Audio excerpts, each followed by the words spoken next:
If you hear me!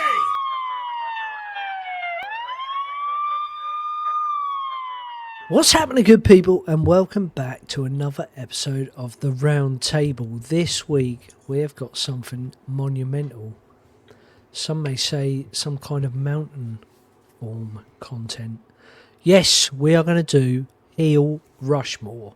We have all picked 4 heels that we think deserve to be on the Mount Rushmore of wrestling. It can be WWE, WWF, AEW, TNA, Ring of Honor, whatever you fancy. The only stipulation is you have to pick one person from the 80s, 90s, 2000s and 2010 onward. Apologies. Too many pork pies.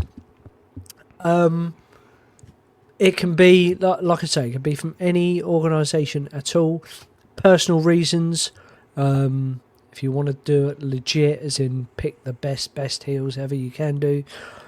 I personally have picked personal stuff. But before we get into it, I am your humble host, Fraz. Joining me as always is the kayfabe assassin, Mr. Andi Nero. And the ring historian himself, Dirty Dave. If you haven't already checked our From the Vault this week, do so. It is fantastically wonderful, although I've been cheated out of another victory. Spoiler alert. Yeah. Before we get into it, though, please hit the like button, smash the bell for notifications, and subscribe if you're not already, because we post weekly wrestling content that is unmissable as per Andy's avatar, which is copying mine, the Seth Rollins with the most incredible glasses you've ever seen, as you like. Wow. Oh, I thought it was Damien Sandow. Right, anyway. Damien Sandow. I'll be right back. D. Okay, well, whilst we've Carry got on. technical issues and Andy's got this camera, Dave, how difficult did you find this task this week? Was there a particular decade that you struggled with, or thought, oh, there's too many to pick from? Well, I struggled in lots of ways. Firstly, I went predominantly WWE. Then I sort of switched it around a little bit. I still think I've pretty much sat firmly on the WWE tree overall. Yeah, me too. I mean, you just look at it and go, right, you've got to pick a heel from the 80s, or a heel from the 90s. And you think, well, that spans like 10 WrestleManias, for example. So that's just really, really, really tricky. But I've done the best I can. And like you say, I've sort of based it on what I liked at the time. A lot of them would flip a coin because they were so close. I think the one I struggled with the most is from the 2010s onwards. Yeah, because the product as a whole was the heel, really. But we'll talk about that later. I mean, I have just picked, apart from my 80s one, the rest of them are all like within a certain time period. So maybe a 2 or 3 year reign of terror, so to speak. Yes, I see what you mean. But I didn't look at it as in, like, from, I don't know, 1990 to 1999, December 31st. No, but I suppose I was trying to think who was the best. Me too. And you'll see from my first one. You'll see from my first one, the 80s one. So now Andy's back. I think his microwave might have just blown out in the background. But I can kind of see him moving about per the viewers. Not enough room in this room. Okay, well, let's let Andy relax. Dave, me or you? Who do you want to? Do you want to go first? Do you want to go first on the 80s? The humble host, okay. After being cheated out of the vault, allegedly. Humble host. Okay, so let me set the scene. I should have set this up. I haven't. I'm going to do it now. Amateurs. I think it would be funny.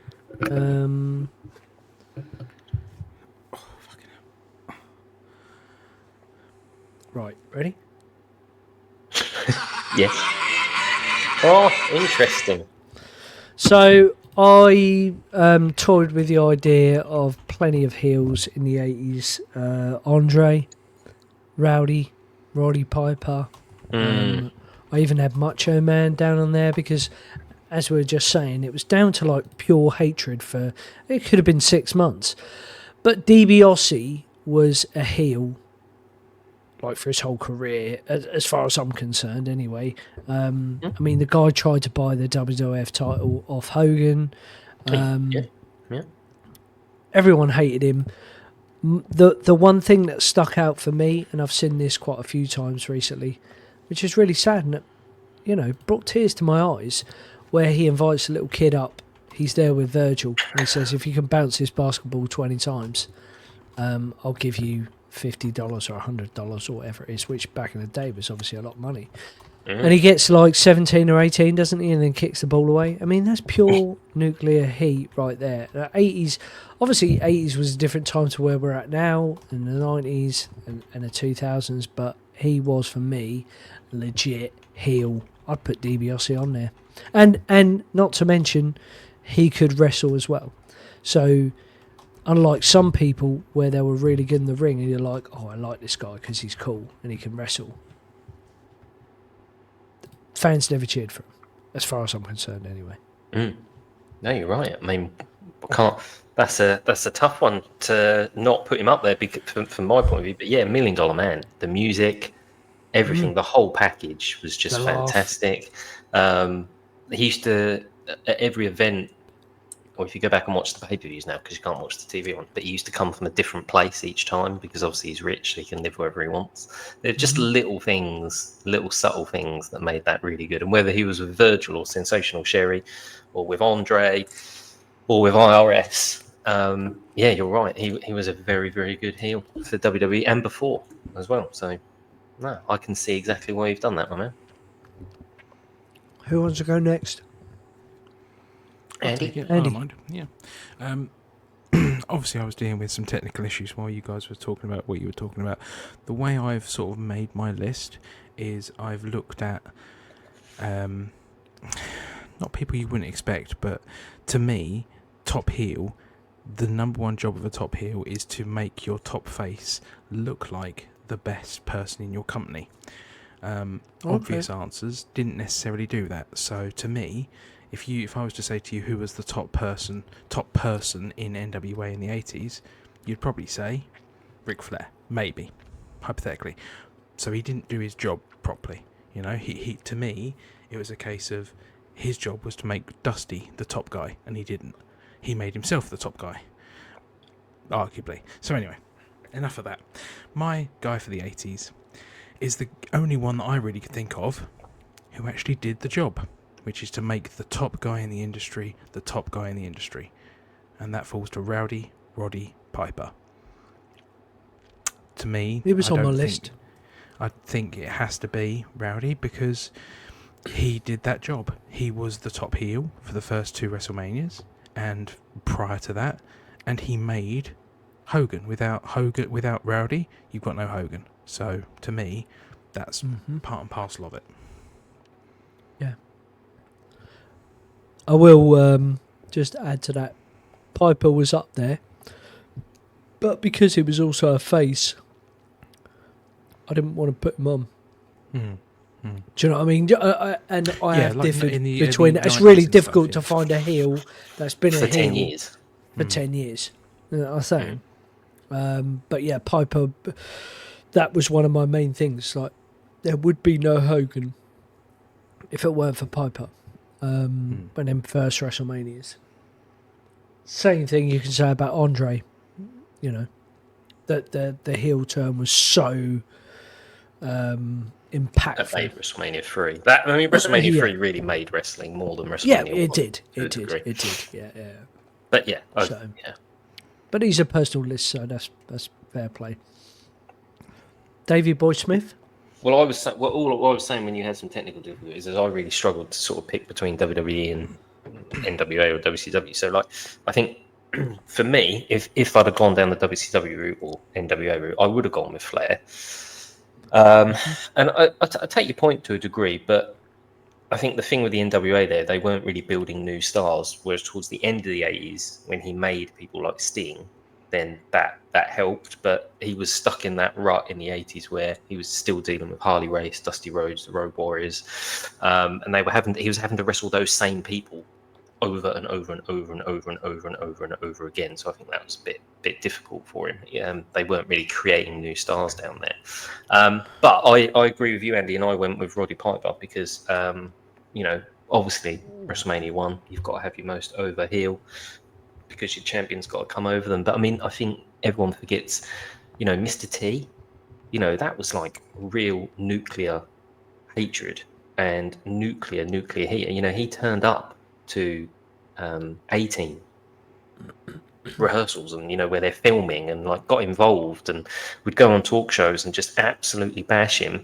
I mean, it's just insane. When he used to wrestle in Cuba, he used to start riots. He got stabbed on the way to the ring by crowds before. Dog collar matches, crazy stuff. Just before WrestleMania, against like Greg Valentine. So yeah, I agree with everything you said there, Andy, about Roddy Piper, and he's mine. Interesting, you both agree. So with that, then we'll put Piper on the Hall of Fame. Sorry, on Mount Rushmore. Mount Rushmore. Rushmore, indeed. Next one. Mount Raja. The 90s. 90s. Do you want to stick the same order, or do you want to go different? Does someone else You're the want to host, step my up man. first? Happy year, go for it. All right, Hulk Hogan. Hogan's my my 90s heel. Biggest heel turn ever. Generational heel turn. He was the first person that made being a heel cool. I get that I've kind of said it on the last one of my DiBiase one. Heel all the way through, but Hogan was the first to make it look cool.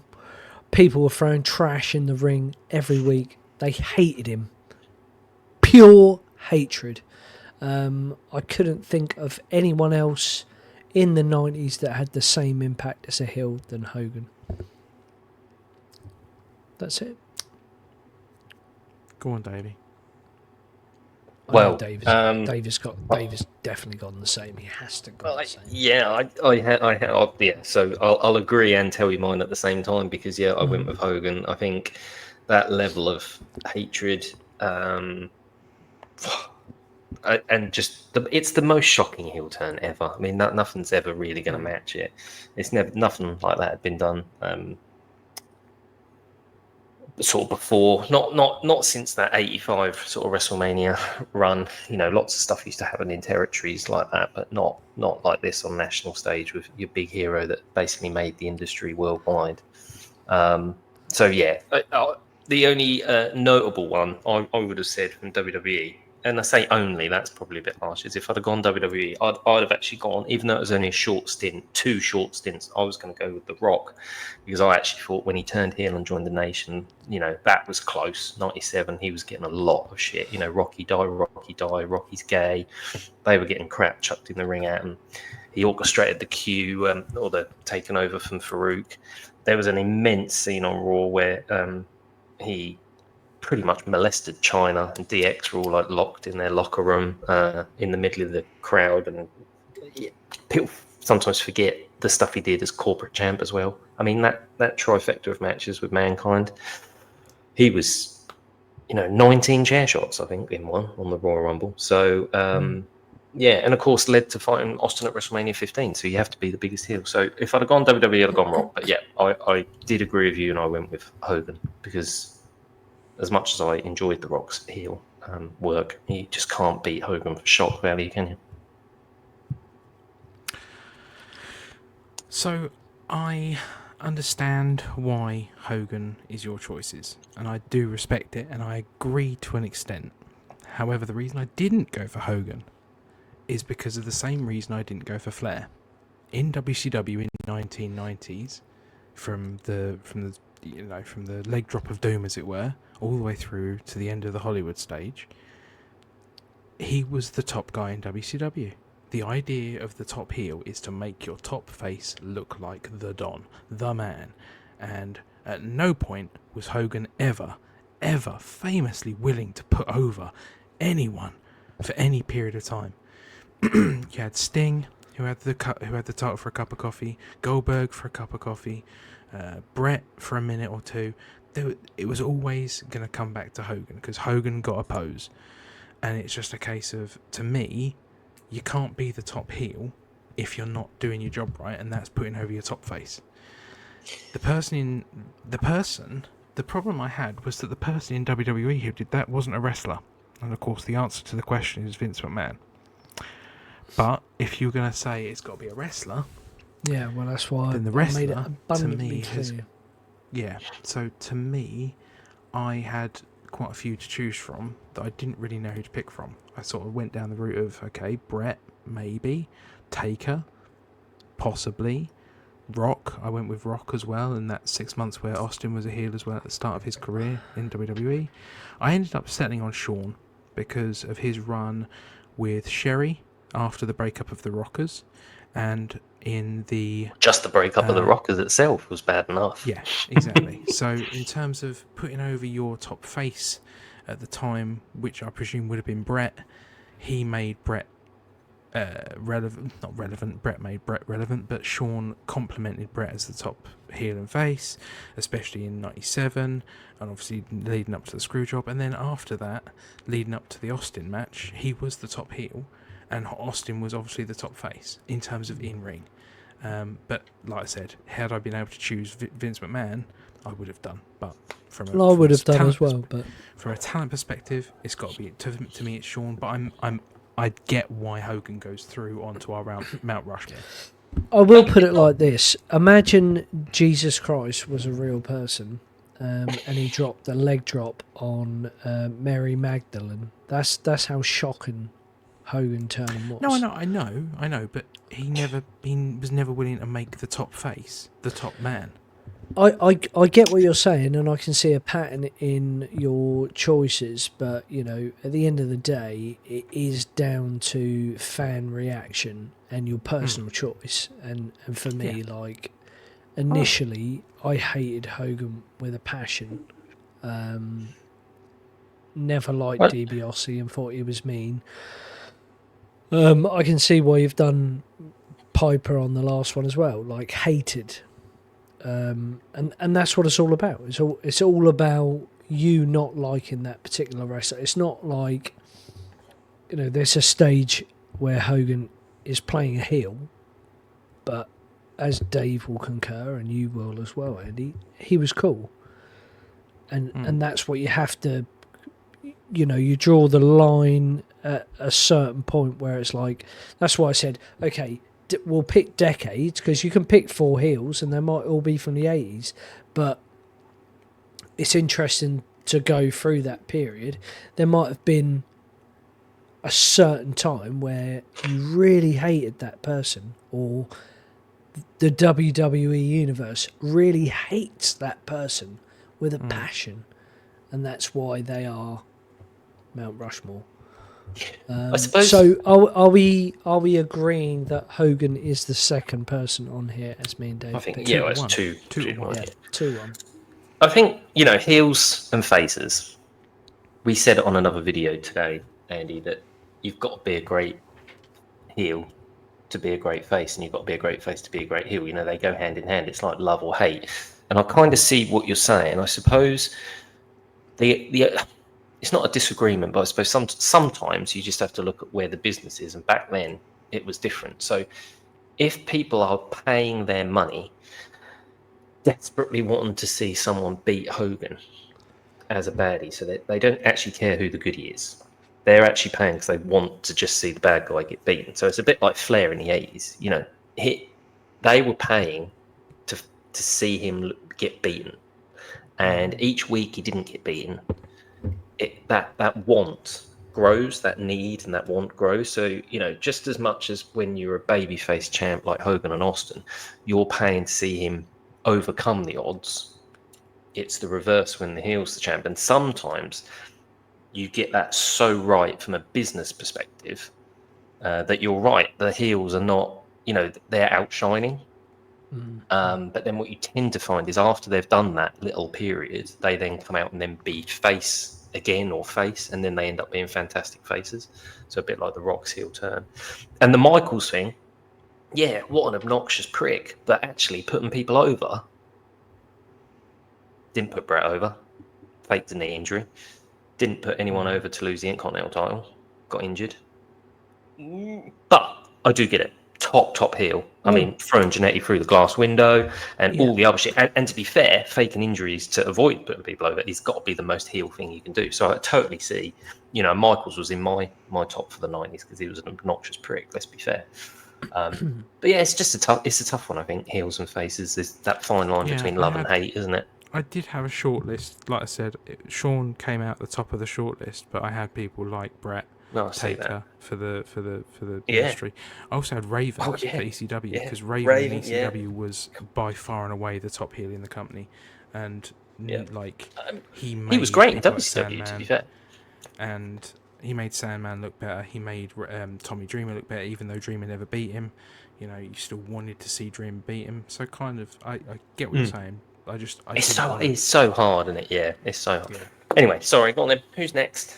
Okay, next one for my 2000s is the King of Kings, the game Triple H, the Helmsley McMahon.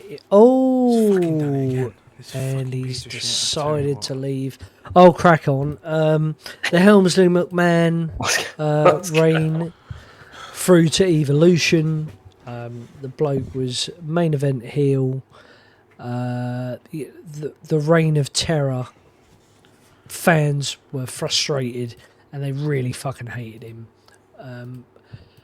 And although we're talking about making the main face or whatever, like, he made Batista and Orton and still made it all about him as the main heel throughout the 2000s. Arguably made Ruthless Aggression as well. Like, I still, a lot of people say about Cena, but Triple H in that period was fucking ridiculous. So he is my heel for the 2000s.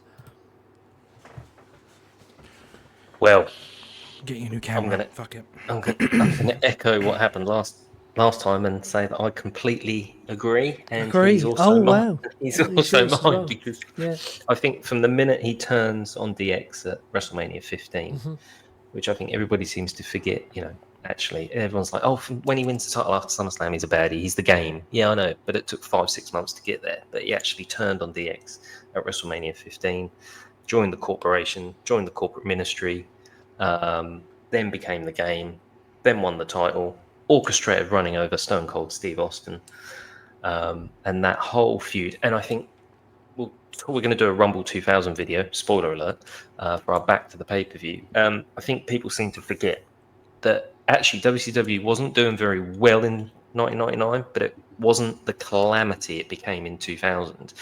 And actually, at the point where Triple H takes over to be the champ as a heel, Austin's out injured, Undertaker's out injured, and Mick Foley's about to retire. And you're going up against Hogan, Sting, Luger, Hall, Nash, Brett. Thank God WCW hired Vince Russo, and it didn't matter how many people were injured on WWE, it was still better. But, he kept the lights on and won the war effectively as a heel. That's pretty impressive. Obviously, then the DX in 2002, he turns on Shawn Michaels again. The double cross, what a match they had at SummerSlam. Him being awarded the World Heavyweight Championship, not winning it. The 2003 killing of WCW stars, which on a whole was fine by me because most of them are dreadful. I disagreed with the Booker T one. And to be fair, I'd have handled Goldberg differently, but I'd have still, in the end, I'd have had him win. What a year that was. Evolution, making stars in different ways. Orton, Batista, we spoke about. Becoming the King of Kings. Great match with John Cena. Being the first heel to walk out of WrestleMania as the champion. Retaining the championship at WrestleMania 16 or 2000.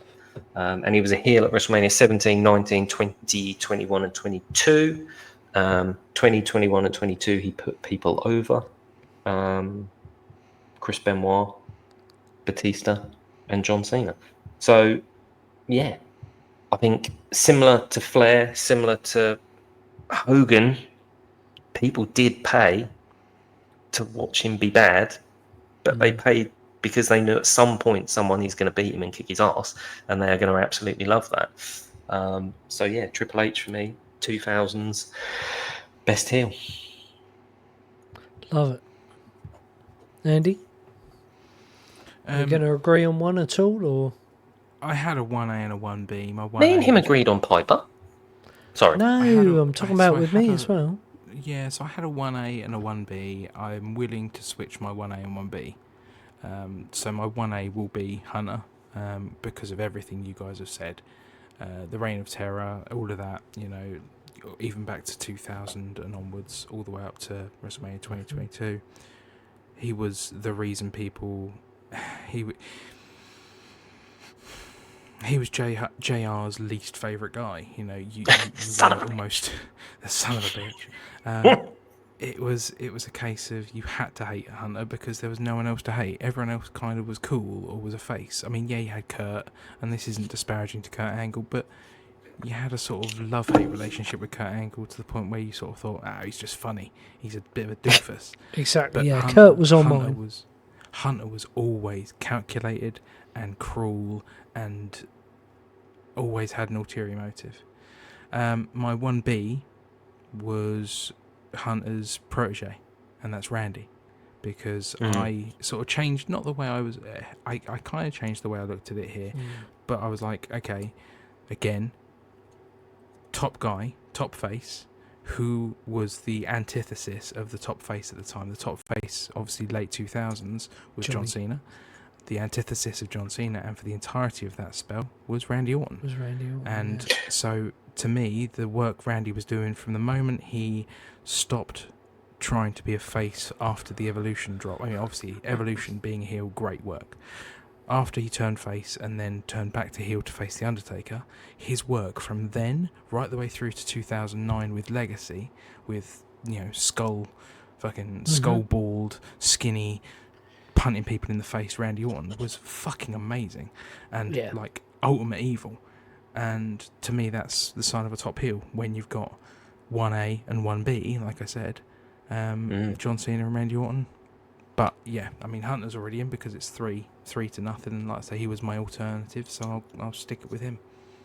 Yeah, so I will just add that Randy was probably my pick, but then I realised that maybe his 2010, 2011 work was more evil than 2009.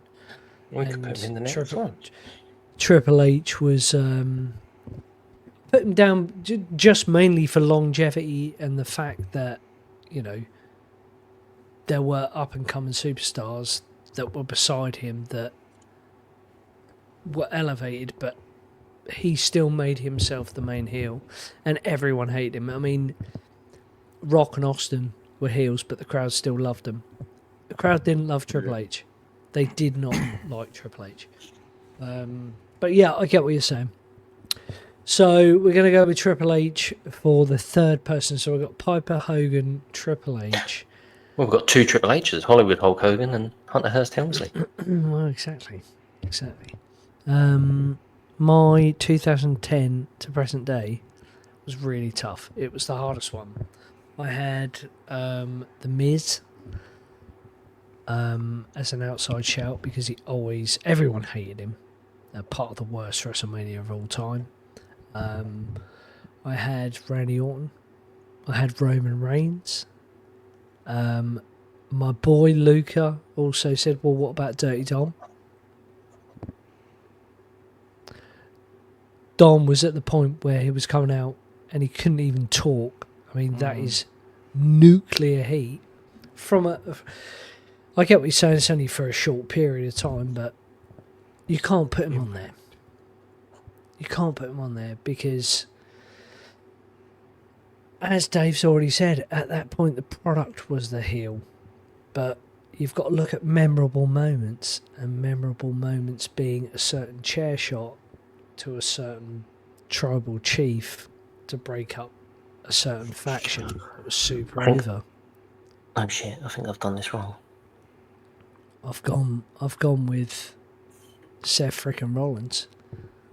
Not only that, the authority gimmick that he had, super snaky. You know, Kane and J&J doing his dirty work. You've got the cash in. Yeah, you've got the cash in. You know, people hate on Seth, but for a decade or over a decade, his best work has been as a heel. And whether you love him or whether you hate him, whether you find him super fucking annoying, and that's why the hatred's there, Seth is on my Mount Rushmore. And I'd be interested to hear what you guys have to say. I mean, if I may, it may be a little academic, but he was mine as well. Was he? No fucking way. There you go. Well done. I don't No want way. to sort of circumvent your options there, Dave. But yeah, no, it was that's Seth Rollins for me. Well, unless you've got a compelling argument, Dave. No, well, it doesn't matter. It's 2 against 1 anyway. But I mean, I got a bit sarcastic by the time we got to 2010. I mean, so I went. My legitimate answer I'll tell you last, but my first initial thought was John Cena, because he's always been a heel in my eye. Well, he's my biggest heel. Fucking excellent. Should have gone for it. So I went with John Cena. Then secondly, I went with the product. I went with just WWE. But my ultimate, I suppose I got stuck in that early 2010s to 2015s, and I forgot that I could go a little bit further. But I actually went with Punk because I like the Straight Edge Society, the Nexus. On my list, yeah. You know, proper bad, sadistic cult heel. I think that Straight Edge Society is massively underrated, and I don't think it got the due it should have had because certain people didn't want him to elevate himself that quickly.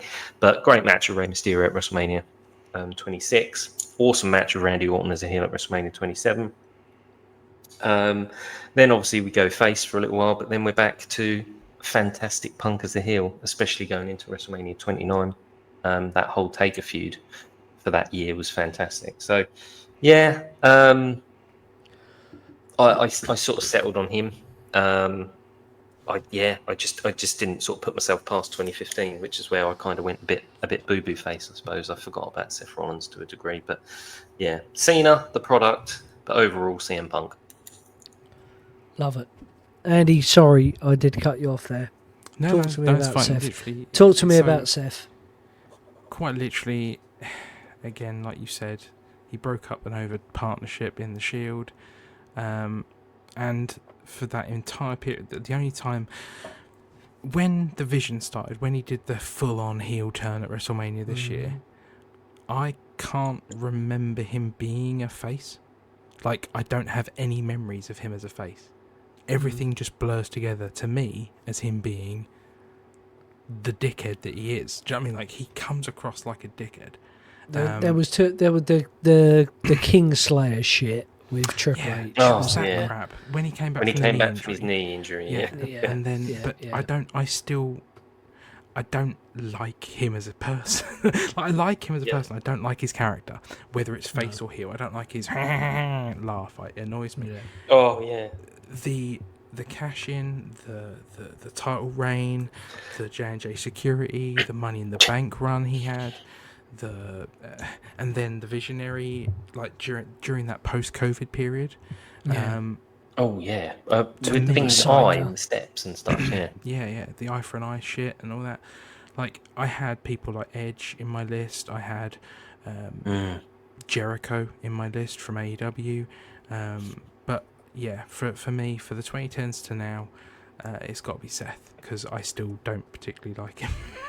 I love him, but I don't like him. Yeah, I know exactly what you're saying, and that's why I sort of fed into that, because a lot of the internet don't like Seth Rollins because he's annoying. Correct. It might not be like the greatest heel work you've ever seen, but people hate him because He's annoying. I had MJF down. He was hated. But he was very much like Hogan, and I didn't want to stick like Hogan and That's MJF lofty in. praise. That's lofty praise for MJF. That is. I appreciate that. It is, yeah. That's very Well, good. no, well, I mean, people were hating on him big time when I first started watching AEW. Like, he was the main heel. People didn't like him at all. Yeah, but honourable mentions for. But there's so many people that you could put in there. Like, say, The Miz. The Miz falls in the same category as Seth Rollins and was never really a face. You know, people hated him, didn't think he deserved to win the title. Grand Slam winner, main event at WrestleMania. Yeah. People really hated him and wanted to see him lose. You know, Jericho? Jinder Mahal, Sheamus. There were so many people that hated those guys in their small sort of 5 minutes of fame. But as we're going Rushmore, and these are people that you're willing to stick your neck out on, I believe that you guys have agreed on 3 of mine. So therefore, I'm the winner. Well, Ladies and gentlemen, thank you for joining. I didn't think that's quite how it went. I'm completely So we've gone with Piper from the 80s, which was me and Andy. We've gone from Hollywood Hulk Hogan for the 90s, which was me and Fraz. We've gone for Triple H, which was me and Fraz, and then you've gone for Seth for the 10s onwards, which was you and Andy. So yeah, that's pretty well balanced, I think. Yeah, consistent. Yeah, very consistent. Well done. So if like you it. agree, disagree, leave a comment below. We'd appreciate any feedback on the videos that we put out. Please hit the like button, share with your friends and family. If you're not already subscribed, please do so. We are posting great content every week. We're trying to be consistent. We're trying to make ourselves relevant. And, you know, what YouTube channel do you know that posts videos for at least half an hour where a microwave is going on in the background? The big man, kayfabe assassin, Mr. Andi Nero, is eating all sorts of stuff. You're not even seeing it. Dave Not has got, sterile. I don't know if he's told you, but Dave has got an autographed photograph of Bret Hitman Hart. I have. I just He has don't got have the it to hand. glasses. And I drink more wine than an elephant consumes water in a day. You know, this is gold content. I thought Anyway, you were going somewhere with the trunk then. Thank God you didn't. No, absolutely not. Absolutely not. Thanks again. We'll catch you next week for another episode of the Roundtable. Until next time, adios amigos, and evolution is a mystery. No one see Randy Orton lying in the sand. Lying in the sand.